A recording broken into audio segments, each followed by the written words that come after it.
বারাকাতু আলহামদুলিল্লাহ ওয়াহদা সালাতু ওয়াসসালামু আলা মান লা নাবিয়্যা বা'দা আম্মা বা'দ।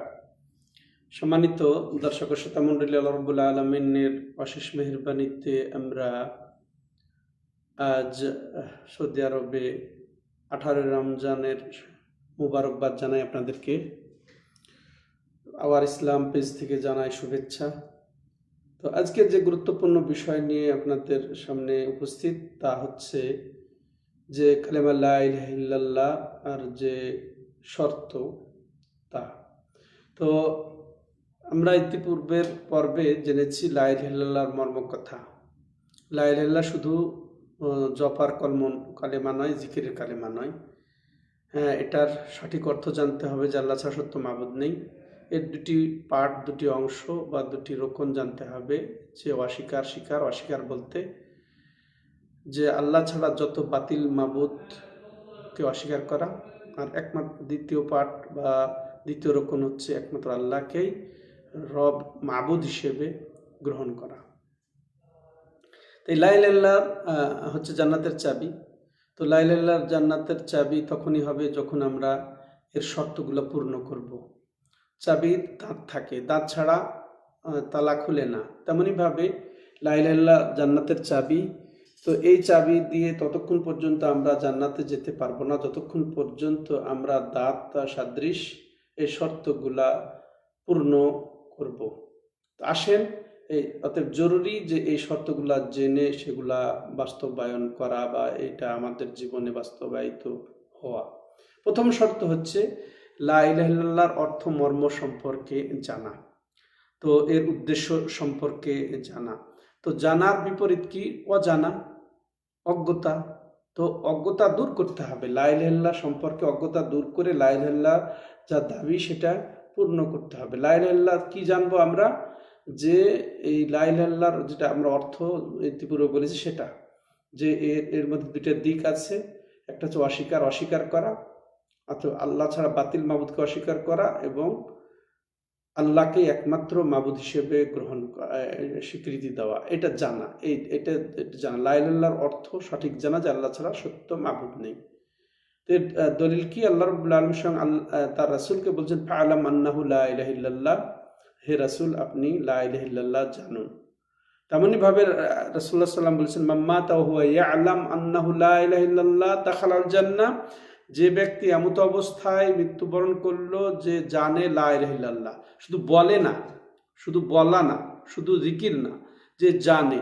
তো বলা আর জানা পার্থক্য আছে। যেটা কি বললাম, লা ইলাহা ইল্লাল্লাহর দাবি সে জানে, যে লা ইলাহা ইল্লাল্লাহ জানা অবস্থায় মৃত্যুবরণ করলো সে জান্নাতে যাবে। তাহলে জান্নাতে যাওয়ার জন্য শর্ত হচ্ছে লা ইলাহা ইল্লাল্লাহ সম্পর্কে জানা।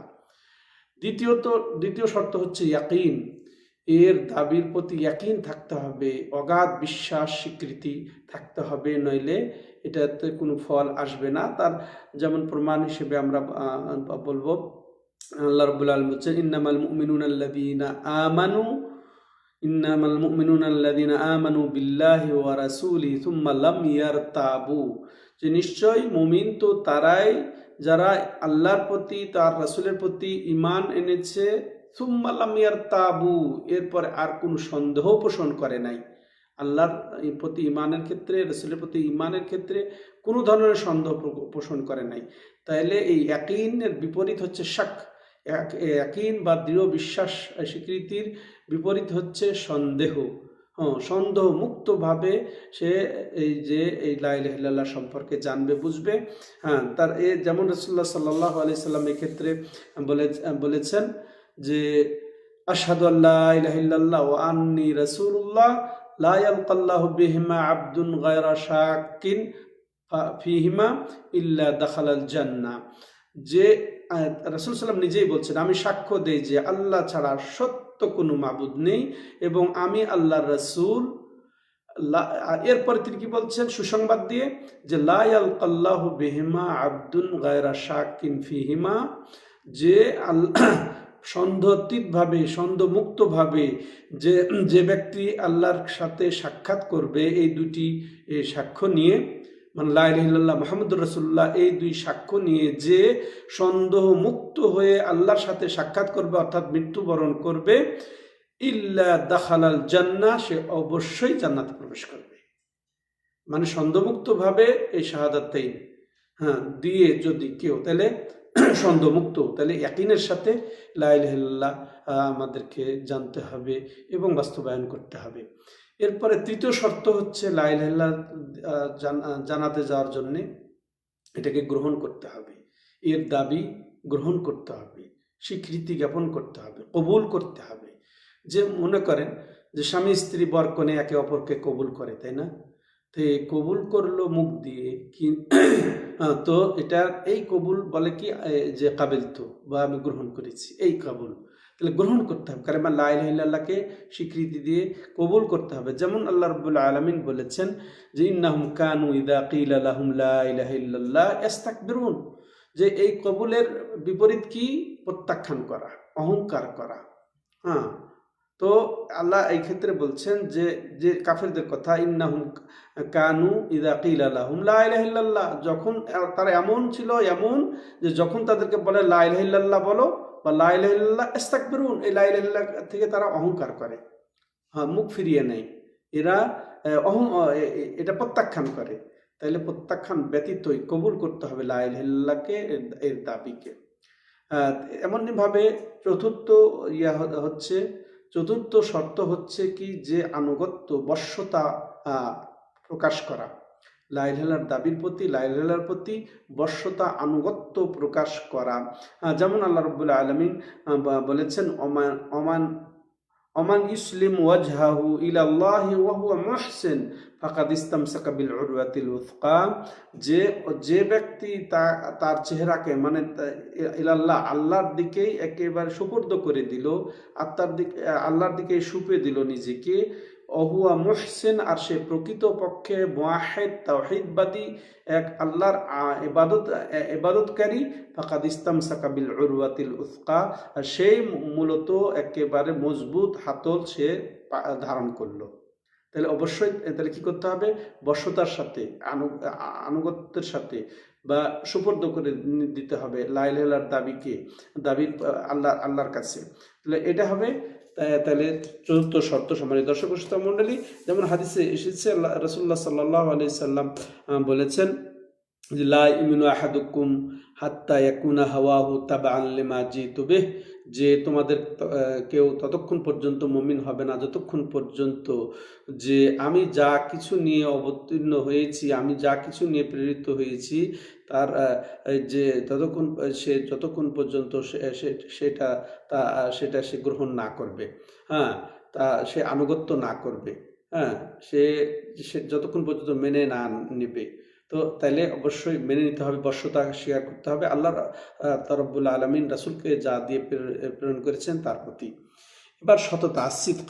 হ্যাঁ, পঞ্চম শর্ত হচ্ছে সততার সাথে, এটা সততার সাথে গ্রহণ করতে হবে, সত্যবাদিতার সাথে গ্রহণ করতে হবে, মুখে এবং কাজে, হ্যাঁ, এটা মুখে এবং অন্তরে যেন আমাদের এক থাকে, এটাকে সততা বলে। সত্য কোনটা বলে? অন্তরে এবং মুখে এক হবে, সেরকম যেন হয়।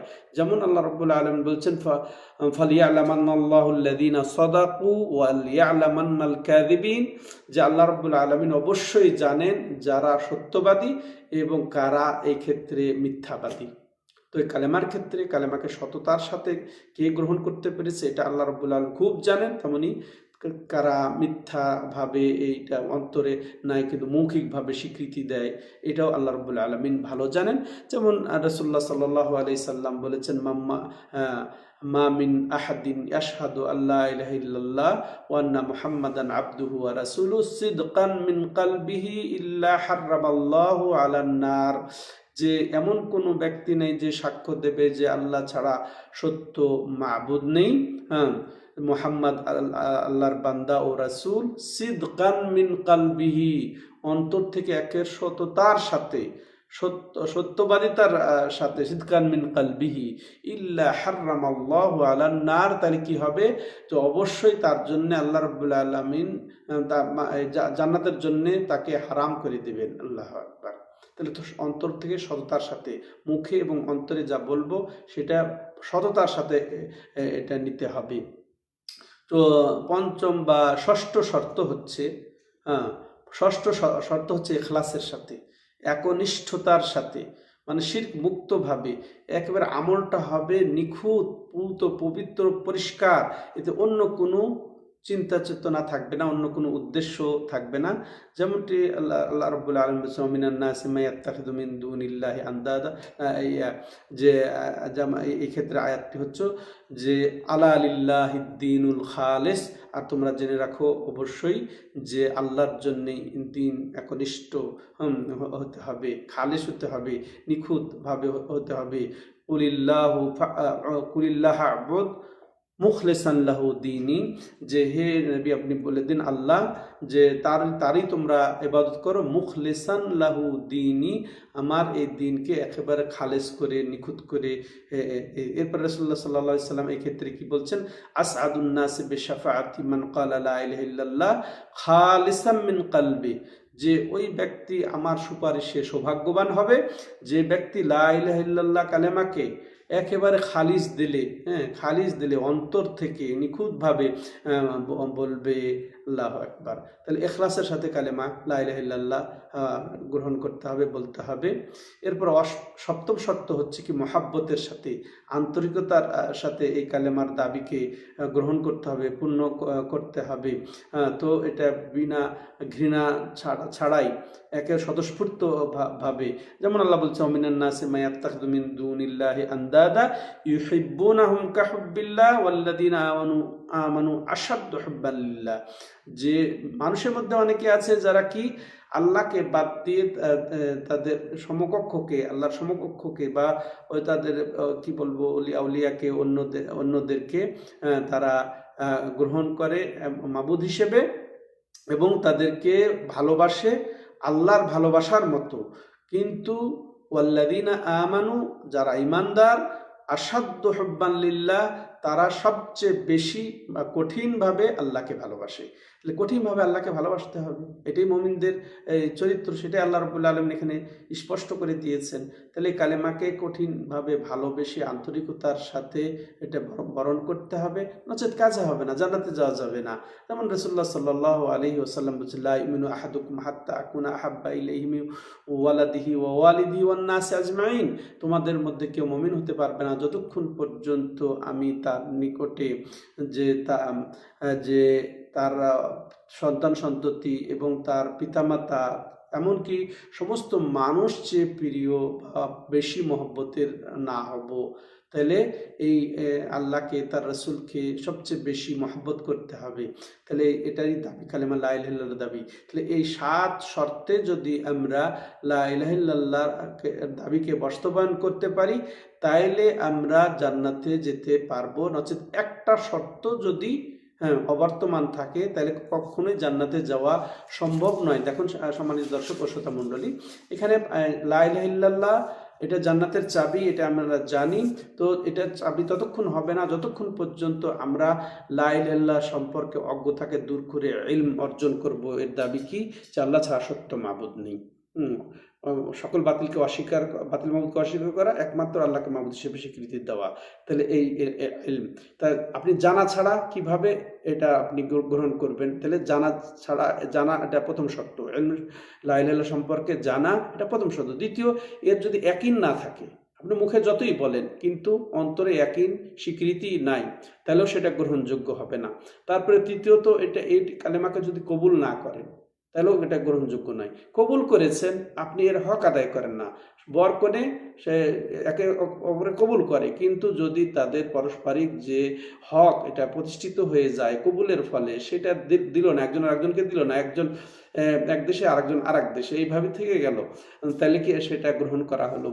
ওটা গ্রহণ করা হলো না, বা এটা বশ্যতা স্বীকার হলো না। তাহলে ওটা চতুর্থ হচ্ছে সেটার দাবি পূরণ করে বাস্তবায়ন করতে হবে, বশ্যতা স্বীকার করতে হবে। পঞ্চম হচ্ছে, তাহলে এটা ছাড়াও কেমনে এই কালেমা আপনাকে ফায়দা দেবে? তেমনি সততার সাথে, সত্যবাদিতার সাথে এই কালেমাকে ধারণ করতে হবে। সত্যবাদিতার সাথে যদি না করি তাহলেও গ্রহণ হবে না। তেমনিভাবে ইখলাসের সাথে নিখুঁতভাবে হুম, একেবারে খালিজ দিলে না হলে কোনো আমলই কবুল হবে না, এটা আমরা জানি। তেমনই ভাবে আন্তরিকতার সাথে, মহাব্বতের সাথে, দেখ প্রত্যেকটাই তাহলে লাগবে। গোনা দরকার নাই, গোনা ভাবে, কিন্তু এগুলা 7টা বিষয় থাকতে হবে। শেখ বিন বাজ রাহিমাহুল্লাহ এর সাথে যুক্ত করে দিয়েছেন যে লা ইলাহা ইল্লাল্লাহ, যেটা আমরা রোকন হিসেবে বলেছি, যে যত তাগুতকে অস্বীকার করা, এটা 8ম শর্ত হিসেবে তিনি যুক্ত করেছেন। তাগুতকে অস্বীকার না করলে লা ইলাহা ইল্লাল্লাহর কোনো ফায়দা নেই। তো এইগুলো হচ্ছে কালেমা লা ইলাহা ইল্লাল্লাহর দাবি পূরণের জন্যে একেবারে অপরিহার্য শর্ত। এই শর্ত ছাড়া লা ইলাহা ইল্লাল্লাহ যতই শুধু আমরা জপি না কেন, যতই আমরা জিকির করি না কেন, তাহলে আমাদের কোনো ফায়দা হবে না। আল্লাহ আমাদেরকে লা ইলাহা ইল্লাল্লাহ কালেমাকে যথাযথভাবে বুঝার এবং এই শর্তগুলা পূরণ করার তৌফিক দিয়ে আমাদের সবাইকে জান্নাতুল ফেরদাউস দান করেন। আল্লাহ আমাদের সকলের সুস্থতা দান করেন, বিপদমুক্ত করে দেন। যারা মারা গেছেন আমাদের মধ্য থেকে, তাদেরকে ক্ষমা করে দেন। হাদা হুয়া সাল্লাল্লাহু আলা নবিনা মুহাম্মদ ওয়া আলা আলিহি ওয়া সাহবিহি আজমাইন। সুবহানাকাল্লাহুম্মা ওয়া বিহামদিকা আশহাদু আল্লা ইলাহা ইল্লা আনতা আস্তাগফিরুকা ওয়া আতুবু ইলাইক।